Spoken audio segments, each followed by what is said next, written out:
stormier against them. Then they called on the Lord and said, "We earnestly pray, O Lord, do not let us perish on account of this man's life, and do not put innocent blood on us. For you, O Lord, have done as you have pleased."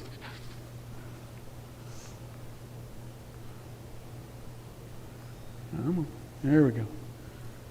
So they picked up Jonah, threw him into the sea, and the sea stopped its raging. Then the men feared the Lord greatly, and they offered a sacrifice to the Lord and made vows. And the Lord appointed a great fish to swallow Jonah. And Jonah was in the stomach of the fish 3 days and 3 nights. And that's the part we all talk about as we're in Bible school as kids, right? We talk about the fish part. What we don't talk about is kind of the sequence of events here. What was God's command of Jonah?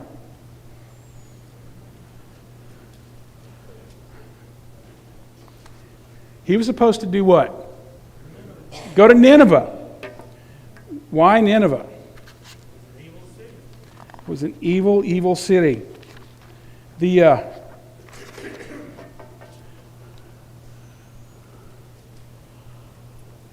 And preach against it. Nineveh was a city of about 120,000 people. It was Assyrian. They were Assyrian, so they weren't friends of the Israelites. That was kind of akin of God coming to me and going, I think you need to go to Afghanistan and tell them that they're wrong and I'm going to smack them around. So now you kind of see where Jonah's coming from. Jonah has been given a task. Not necessarily one he's happy with, is he? So how did Jonah react?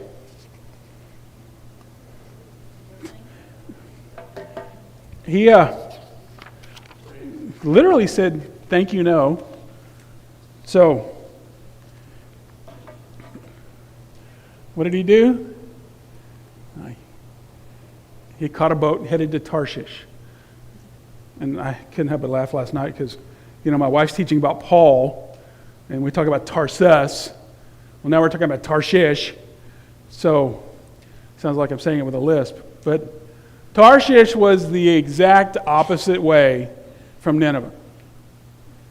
He basically jumped on a boat, paid money out of his own pocket, and said, "I'm going to go the other way." Whoops. Now it gets touchy. And he does another thing that's really striking. He gets in the boat, heads down into the hold, and promptly falls asleep. Does he sound like he's really worried about his decision? No. He definitely, they always say if you are interviewing suspects for a major crime, you put them in a room and the one that falls asleep generally is the guilty one because they relax. And that's kind of what's going on here. So, how did God react? Did God just say, "Okay, Jonah, I'll find another way to do this. I'll be happy to hit up somebody else. Maybe Keith's not doing anything this week"? No, he didn't, did he? And this is where we talk about the storm. It was a storm so bad that all of the sailors, who apparently were from varying backgrounds and varying ethnicities and cultures, started praying to their own gods. Everybody started praying to a god. Just pick a god. Because the storm was bad. The ship was about to break up. Well, Jonah's still asleep. He's not worried at all about the storm, is he? So the captain actually wakes him up and says, Everybody else is praying to their God.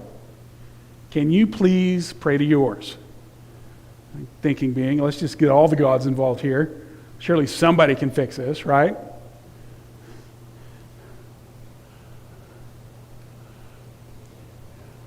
And then we find out the truth about Jonah. I've always been fascinated with the casting of lots. It's mentioned several times in the Bible, and it's a great way of making decisions or ferreting out. I almost wish I could do that now, going, which one of these should I buy? Cast lots and pick it. You know, it's casting lots is fascinating to me. Probably its own class about casting lots. Well, they cast lots and they say, all right, who's responsible for this?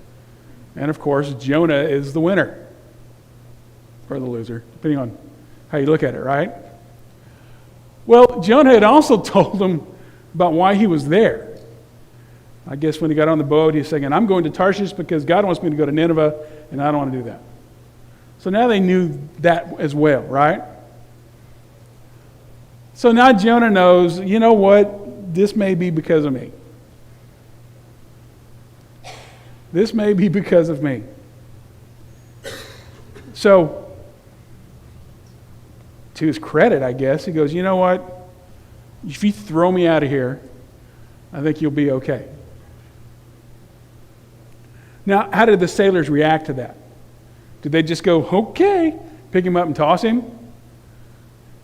They tried. It's like, you know, we got to be a way around this. Let's see if we can't get to shore. One of the translations says they literally dug their oars in the water, trying to get there. But it doesn't work. So you can see where they go, okay, God, we tried our best. Please don't hold this against us. And they grabbed him and pitched him. What happens when he hits the water? Storm stops. And how do the guys react, the sailors? How do the sailors react when all of a sudden Jonah's in the drink and the storm's gone? They were afraid. What did they do right after that? They did a sacrifice to the Lord. Yeah, they did a sacrifice to Jonah's God.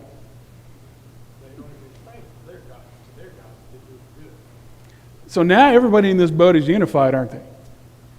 Now they're trying to, I think we found the one.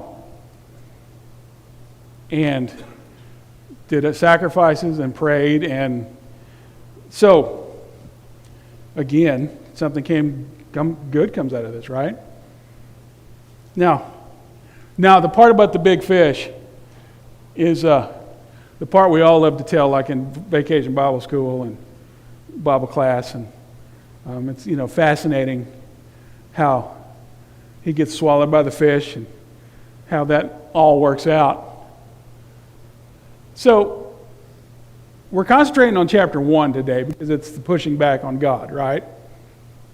Well, how does it all end? There's 4 chapters in Jonah. The second chapter is Jonah kind of figuring it out, sort of. Kind of figures it out. He's in the belly of the big fish. He goes, okay, I didn't drown. I got swallowed. So chapter 2 is pretty much his conversation with God, right? His conversation going, yeah, I kind of messed up. And I'm sorry. And, tells God what a great God he is. So that's where we go. And then we find out in chapter 3, God gives him a second chance. God could have really messed him up, right? He could have just thrown him in the water, drowned, and that'd been the end of it. Or he could have let the boat fall on him. Or one of 100 ways. But he didn't. After 3 days. The fish apparently, I love how it actually says vomited in the New American Standard Version, so it's like I went with that because, I'm in healthcare. But literally the big fish threw him on the beach. So he goes to Nineveh. Does what he's told. It mentions that Nineveh, it's 120,000 people. So apparently to traverse the entire city takes 3 days. And he made it like one day doing his thing. Do you anybody remember what happened in Nineveh? What happens in Nineveh? It works. He's walking in Nineveh, telling them there's a calamity coming unless they turn it around. And they turned it around. All the way up to the king. So there's a lesson in there that God can pretty much do anything through a very flawed guy, right, Jonah?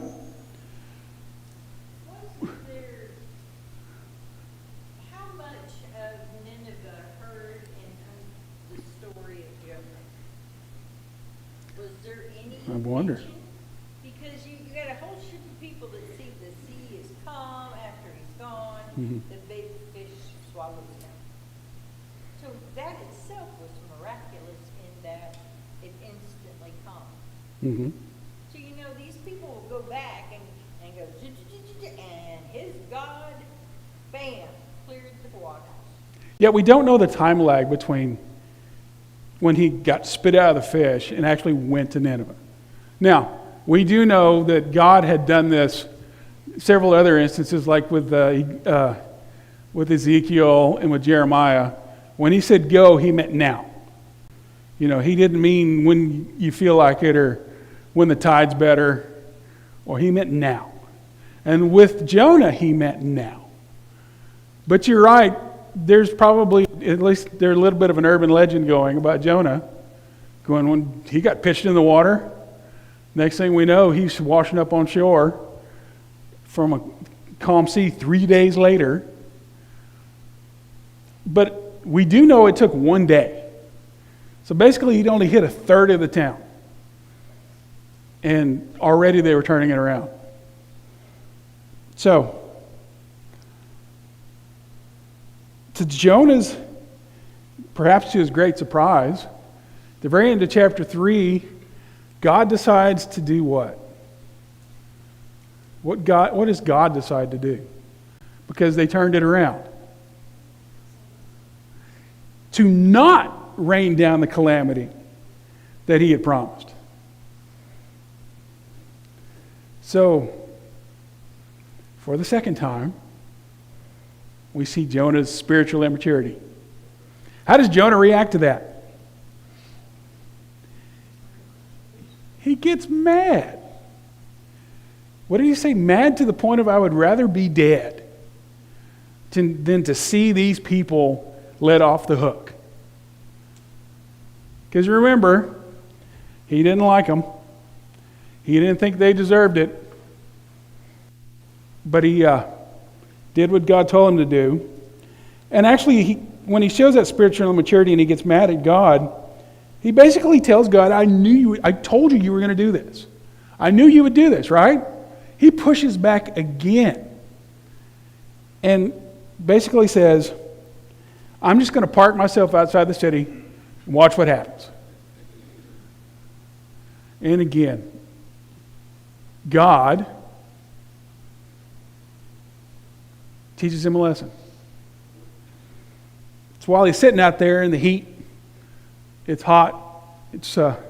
There's not a shade to be found. And what does God do? It mentions he grows him a plant, a shade plant, so that he can get underneath it and he gets some relief from the heat. And so Jonah's very pleased by that, isn't he? It's like, okay, this is nice. Or at least it's way better. And then what did God do? He dropped down a worm that ate the plant. Now all of a sudden his shade is gone. And how does Jonah react? Man. Stop me if you've heard this. He got mad. Again, he says, I would rather be dead than to deal with this. And God's message here is very simple. He says, okay, you got to enjoy that shade. Did you deserve it? Hopefully Jonah's smart enough to know, not really. Didn't deserve it.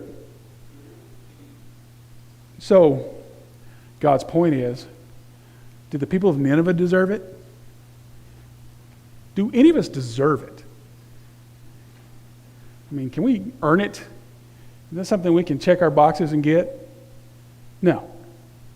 And that's what God is saying to Jonah here. It's like, Nineveh obviously didn't deserve it. They were bad, wicked people, but guess what? They got it anyway. So that's the story of Jonah. So in the 20 minutes we got left, let's talk about us.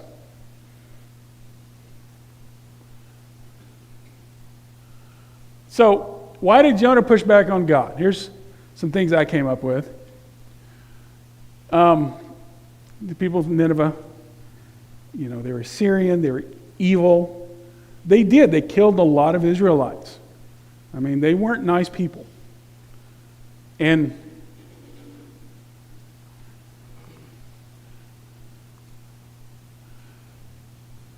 Jonah didn't like the people of Nineveh. He didn't think they deserved any consideration whatsoever because of who they were. He wanted them to get punished. So again, what is he saying to God? I think my way is better. Right? Those people deserve to get what they're getting.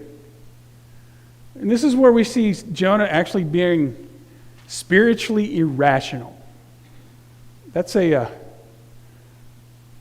big concept. And we'll talk about that when are we spiritually irrational?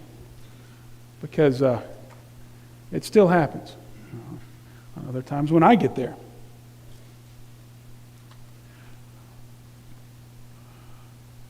Did Jonah really think he could hide from God?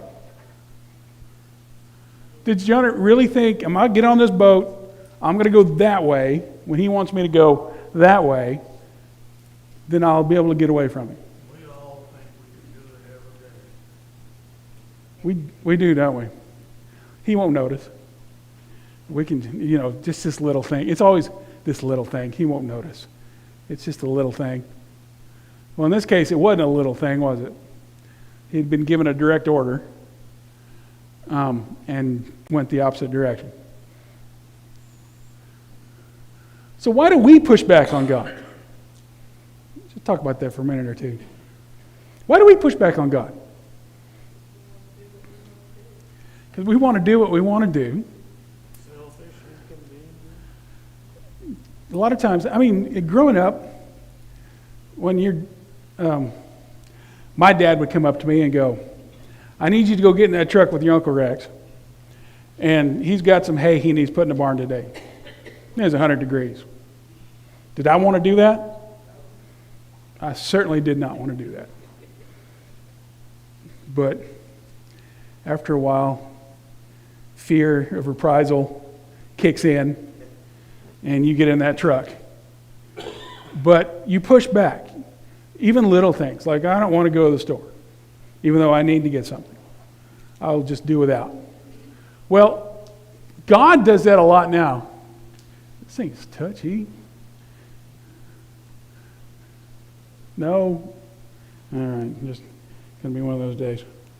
So, but let's talk about why else we push back on God. Before I get too excited. Oh, thank you back there. My son's got my back today.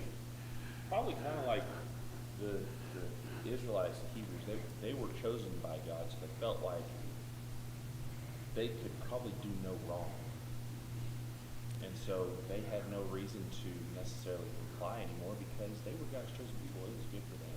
And we get in that same state of mind too. Yeah, you wonder if they use the term "those people" a lot. So, But that's those people. That's those people. But those people. You're right. They thought they knew better. They thought we are higher on the pecking order than everybody else. So why should they get the benefit? Sir. I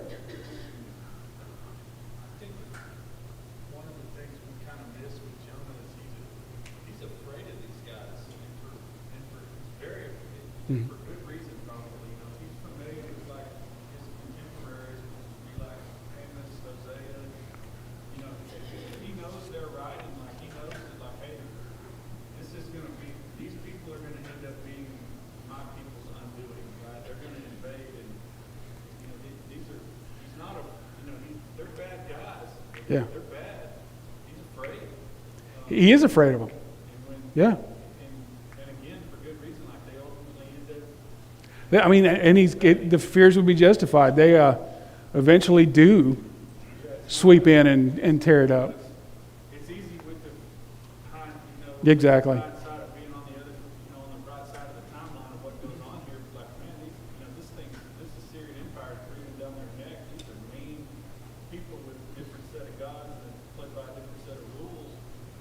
You know, it's easy to like look back and go like, oh, I would have been, you know, I would have been much braver than Jonah. I would have been obedient. Right. Like that's a Yeah, I wouldn't have said no. I'd have gone right in there. Yeah. after he's been in the fish, Yeah. you know, even after God's delivered him from the fish, you look at his language and he's still like, man, we've been better, this would have been better off if it wouldn't have even had, you know.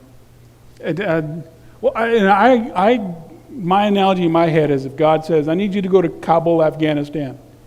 Walk through that town and tell them your doom is coming because you don't trust the Lord. I wouldn't be on the next plane to Kabul. I wouldn't. I think you're right. Self-preservation kicks in and the fear. For his people. Yeah, human nature kicks in. He goes, I'd kind of like them punished because it's fear we'd have to deal with, right? I mean, yes, he has selfish motives, but I don't know, in some way they're understandable. Well, I think, Philip, for modern context, you know, it's like, you know, obviously on like a global political level, like we look at China and go, okay, that's a threat. Mhm. That's a group of people that's a major threat. And it's hard to look through that and go, wait a minute, like there's individual people living in that country that God cares about. Correct. Yeah, there's people in those countries that quote unquote hate us that are just dying to hear the word. And how often do we see that with when we talk about the Eastern European missions getting the Bibles in? That they give them away faster than they can get them in, because people want to know. Yes, sir. I think it's a combination of the two. I think Jason was right. But there's some physical fear there.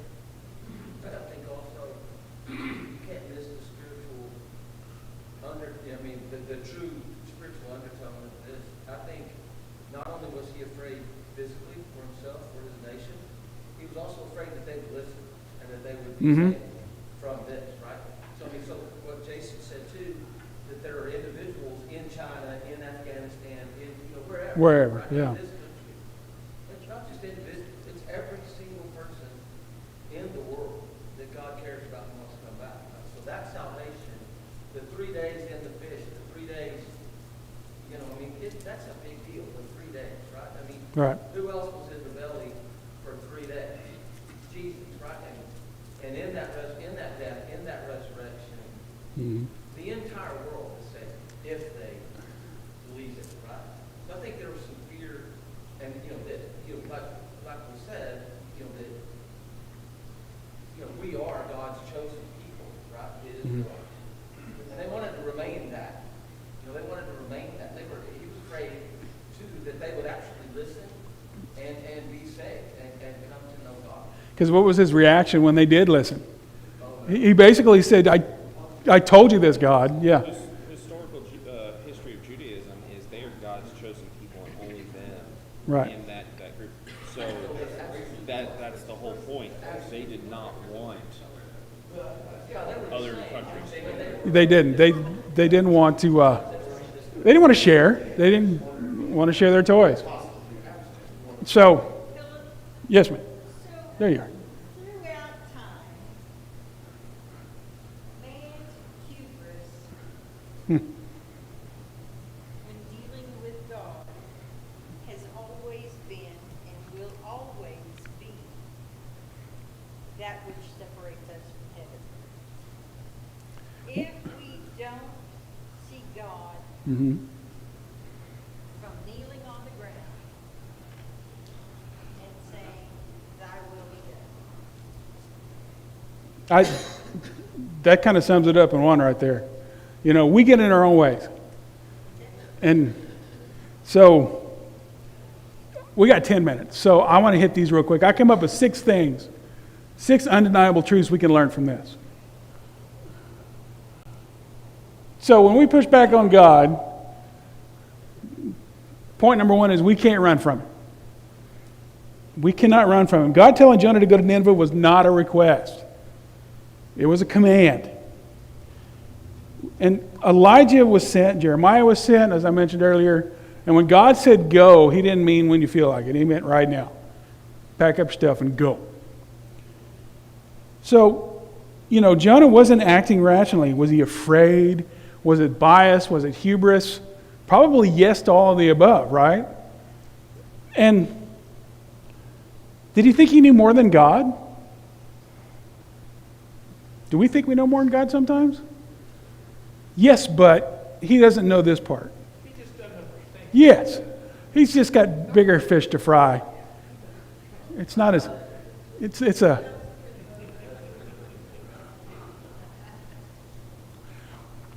so I think deep down, Jonah wanted those guys to pay, right? He's like, you know what, if I go the other way, they're not going to hear the word. They're going to God's going to smack them around, and kind of a win-win.